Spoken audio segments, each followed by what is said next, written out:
तीन मुलांची आई असणारी 40 वर्षीय महिला आणि 27 वर्षाचा अविवाहित मुलगा या दोघांनी आत्महत्या केली. त्याचं कारण एकच की या दोघांचे अनैतिक संबंध होते आणि या दोघांच्या संबंधाला नातेवाईकाचा आणि गावातला विरोध होता. तर काय आहे पूर्ण घटना, कुठं घडलेल्या घटना, मी तुम्हाला पूर्ण स्टोरी सांगणार आहे. खूप इंटरेस्टिंग अशी स्टोरी आहे. व्हिडिओला लाईक करा, शेअर करा आणि चॅनल सबस्क्राईब नक्की करा. ही घटना घडलेल्या मित्रांनो भोकरदन तालुक्यातील एका छोट्याशा गावातील. या दोघांची नावं बदलून सांगणार आहे कारण प्रायव्हसीसाठी ही नावं बदलली आहेत.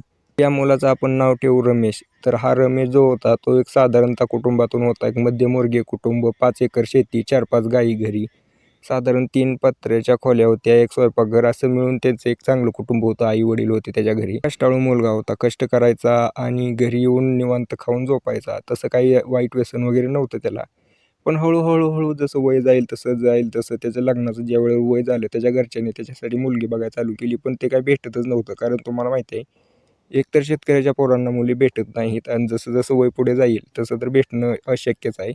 तर याला रमेशला टेन्शन असायचं की कसं व्हायचं, कधी व्हायचं. मग हे तर झालंच, पण दुसरीकडे मी तुम्हाला सांगतो त्या महिलेचं आपण नाव सीमा करू. माझी होती, तिचं लग्न 2003 झालेलं होतं. त्याच्या नवऱ्याचं एक शेती होती आणि एवढी काही खास परिस्थिती नव्हती, त्यामुळे ती कामाला जाऊन उदरनिर्वाह करायची. नवरा दारू प्यायचा, त्यामुळे उदरनिर्वाह करायला अवघड जायचं. 3 मुलं असल्यामुळे सांभाळणं पण अवघड जायचं.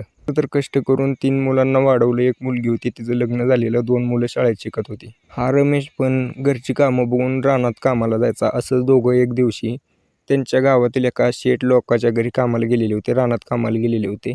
त्यावेळेला त्या सीमावरती या रमेशची नजर पडली. त्यावेळेला त्याला सुरुवातीला तर काही वाटलं नाही, पण हळूहळू 1 दिवस गेलं, 4 दिवस गेलं. रोज दोघांना कामाला तिथं बोलवलं जायचं आणि त्यांना रानातली कामं, ऊसातील खुरपणं वगैरे करायला लावायला जायचं. सुरुवातीला यांच्यात काय बोलणं होत नव्हतं, पण हळूहळू जसं दररोज येईल त्यावेळेला खुलत गेली दोघं आणि दोघात बोलणं होत गेलं.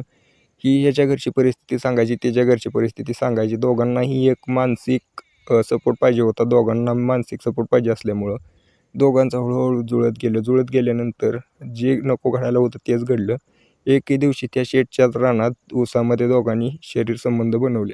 1 दिवस झालं, 2 दिवस झाला, त्यांचं कंटिन्यू चालू झालं आणि तुम्हाला तर माहितीच आहे एकदा शरीर संबंध बनले की नातं किती घट्ट होतं. त्यांचंही नातं एकदम अतूट झालं. हळूहळू गावात ही बातमी पसरायला लागली. त्या शेठला कळलं. शेठनं त्या दोघांना कामावरून काढून टाकलं.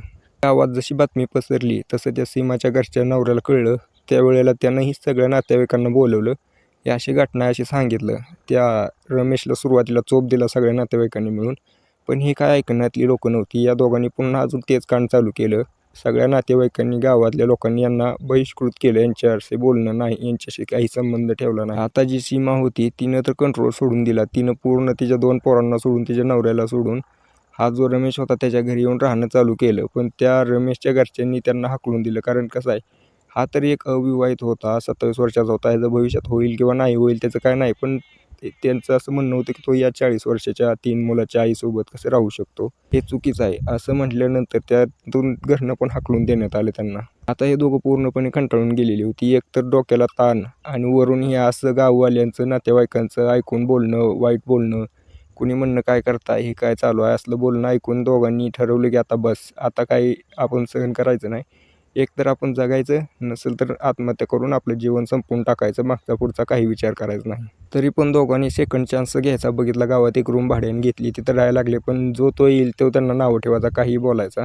त्यामुळे हे दोघं कटाळून गेली. एक दिवशी दावं घेतलं, रानात गेले. रानातील एका मोठ्या आंब्याच्या झाडाला जाऊन फास घेतला. अशी पूर्ण घटना घडलेली आहे मित्रांनो. तर अशा प्रकारे काही घटना तुमच्या आसपास घडत असतील तर मला कमेंट करून नक्की सांगा.